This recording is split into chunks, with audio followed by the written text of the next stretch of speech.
I'm talking about a situation where a person just continuously makes you feel like shit about yourself and you're constantly rationalizing in your mind trying to like make it okay. Maybe if I do this, he'll change. Maybe if I do that, he'll change. Maybe if I show up differently, everything will work out. Yeah, maybe. Or maybe that's just not your destiny. You just don't feel safe being yourself around this person today. What makes you think you're going to feel safe doing it tomorrow? I don't think our society rewards you for quitting, even if something is unhealthy or unsafe for you. You're rewarded for sticking it out and pushing through. This is a message for anyone who struggles to set boundaries. I just wanted to talk about the importance of self-love, listening to your intuition and trusting your gut reaction about something. I've been doing Rover since August. I just had a situation that I had to make a video about. I booked with this family and we did a meet and greet. I won't say everything was fine, but constantly wearing these red glasses, so it's like everything's a fucking red flag or nothing's a red flag, you know? Number one, the dogs were really rowdy, and I do remember the father like slapping one of them across the face to try to get him to stop because he was just doing too fucking much, right? He was just jumping all over the place and like growling, and I thought that was weird, but I didn't think much of it. But anyway, I got there, just me and the dogs.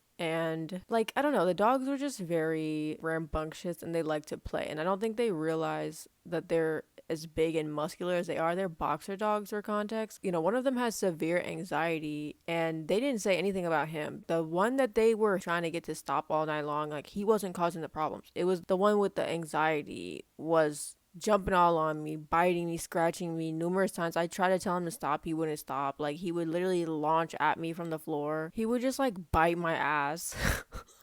So fucking hard. Like it literally was hurting and I was like, okay, this is like not fun. And you know, I tried several things. I tried being firm with him like their parents recommended. I tried saying no, I tried saying stop. I tried turning my back and ignoring him. I tried giving him attention, like I tried everything. I tried spraying him with water with a water bottle they have for the cat. Nothing worked. He just kept doing it. So I was just like, okay, I need to get out of this because I don't feel safe spending the night here with this dog. Every time you sit next to him, he will like put his arm on you and try to like take you down, which is like, no, I know what you're doing. It was getting more and more volatile and I felt very disturbed and uncomfortable carrying out the house sitting job. So I inevitably told Rover that I needed to leave.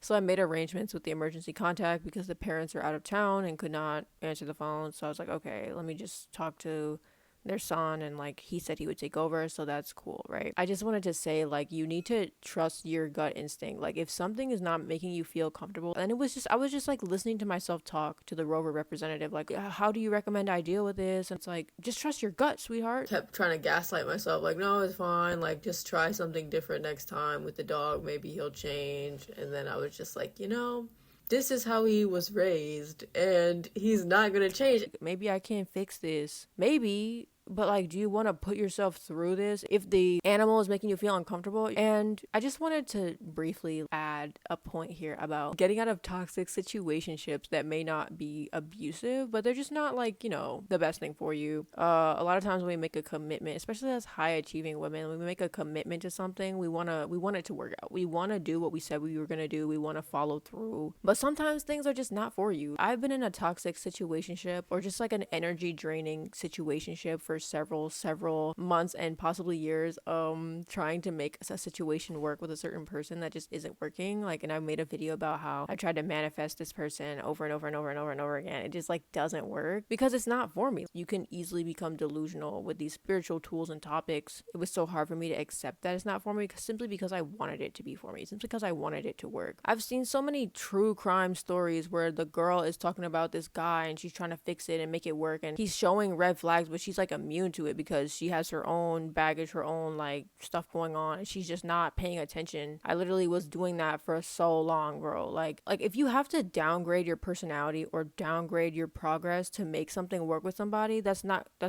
healthy. And it's like I almost felt guilty that I wasn't dysfunctional enough to make it work. I felt guilty for having to like back out of the commitment, you know, which is unfortunate because I don't think our society rewards you for following your heart, following your intuition, trusting your gut. I don't think our society rewards you for quitting, even if something is unhealthy or unsafe for you. You're rewarded for sticking it out and like pushing through, which is like that masculine aspect of like making shit happen. This is a message for anyone who struggles to set boundaries. Like if you just don't feel safe being yourself around this person today, what makes you think you're gonna feel safe doing it tomorrow? Like, because people tend to be on their best behavior at the beginning stages of dating or talking to you or whatever, if you're getting red flags at the beginning of your interaction with this person, it's only gonna get worse as you get to know them. Sometimes your friends, they want you to be a better person, so they challenge you, and that might make you wanna protect yourself. But I'm talking about a situation where a person just continuously makes you feel like shit about yourself, like things about you that you can't control or change, and you're constantly rationalizing in your mind trying to like make it okay when it's just not okay. Like sometimes you need to accept that that's just not for you. Okay, that's for someone else. Those people can go off and be dysfunctional together. I mean, different people have different levels of dysfunction, and we all have it. It's just, which dysfunction do you have, and does that work with my dysfunction? You know what I mean? You know, you could sit around like I was doing with the dog, right? Maybe if I do this, he'll change. Maybe if I do that, he'll change. Maybe if I show up differently, everything will work out. Yeah, maybe. Or maybe that's just not your destiny. This is a huge breakthrough in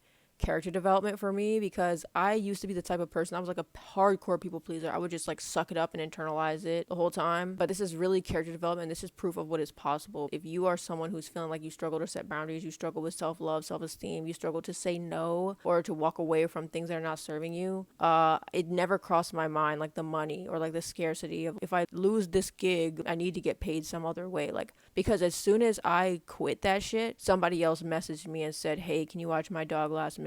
If you let go of the shit that's not serving you, you open yourself to a blessing that you never imagined. You can't let fear run your life. I understand that it's hard. Like, you have so many things riding on this relationship. You have put so much time and effort and energy invested into this. And so I understand how hard it is. Like, believe me, like I have literally been doing the same shit, like silently struggling. I've not talked about my relationships really that much on this channel. You can really get brainwashed. You can really become delusional and think like, oh, I can fix it, I can fix it, I can fix it. It's like, no, you fucking can't, bro. That's the thing. It's not broken. You just haven't accepted reality yet. Don't be so afraid to be alone or to let go of something like a dopamine high that you miss out on like the true pleasure, the true happiness, the true joy and peace that God has for you. You know, and I realized that a lot of times I was attracting these emotionally unavailable people because I was emotionally unavailable, but also I was bored and I wanted a thrill and I wanted something going on. And like, even if that meant self-sabotaging or being hurt, letting someone else treat me like shit was better than being alone, because I was like so depressed and so numb for so long that it was like, I'd rather feel like shit than feel nothing.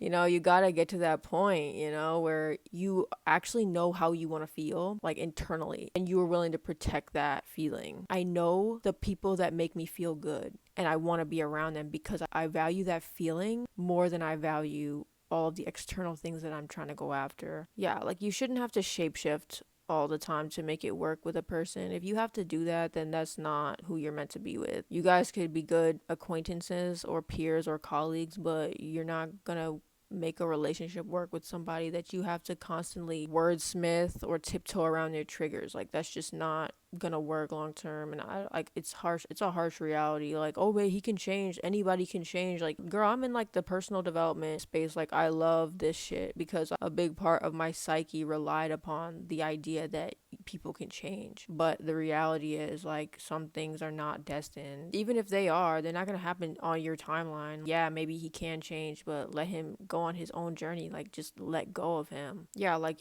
you really have to start believing that there's something more for you. You have to start imagining a reality where someone else is exactly what you want. Like, stop settling for something because you're afraid of nothing. You're afraid of that nothingness forcing you to be alone and in silence, and forcing you to reflect on yourself. Because that was me. I was so afraid of self-reflection because I was afraid of what I was gonna find. And a lot of people are afraid of what they're gonna find if they are still and just start listening to God's voice. So it's like they have to be in a constant state of chaos and constantly doing something, constantly fixing something, constantly working towards some goal instead of just like being in the present. Sometimes you need those people to figure out what you don't want in life. They have their purpose too, like, but that doesn't mean you're meant to be with them forever. Maybe they're just there to show you who you're not. They're just there to create that friction so that you can find your identity. Diamonds are created under intense pressure and heat. Same thing with a pearl. The sand in the clam is what makes the pearl. It's like the friction is what creates the beauty. I can't let go because I don't want to have nothing. That shit is founded in scarcity. It's already nothing. It was never yours to begin with. It was just something you were clinging on to. So if you let it go, you open yourself to what's actually for you.